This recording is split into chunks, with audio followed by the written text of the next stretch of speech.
પહેલી વાત તો એ છે કે આ ભાજપની સરકાર ખેડૂત વિરોધી સરકાર છે, ખેડૂતોને નફરત કરતી અને ખેડૂતો ક્યારેય આગળ ન આવે એવી નબળી માનસિકતા ધરાવતી સરકાર છે. એટલે આ સરકારની કોઈ પણ વાત ઉપર ભરોસો થઈ શકે તેમ નથી.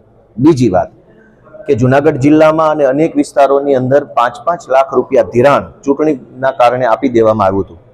હવે પાછળથી એવું કહેવામાં આવે છે કે 5 લાખમાંથી 3 લાખ રૂપિયા બરાબર છે, 2 લાખ રૂપિયા પાછા જમા કરો અથવા તો 12% વ્યાજ ભરવું પડશે. મારું એવું કહેવાનું છે કે દેશમાં કોઈ મન ફાવે એવું કામ નહીં કરી શકે, કેમ કે કોઈ પેઢીઓ નથી, કાયદાનું રાજ છે. 7 લાખ રૂપિયાની 5 લાખ રૂપિયાની લોન જે તારીખે જે વર્ષમાં લીધી એ તારીખે એ વર્ષમાં જે કાયદો અમલ હતો એ પ્રમાણે જ હવે ચાલવું પડશે. આગળના દિવસોમાં જઈ અને ફેરવી નથી શકતા.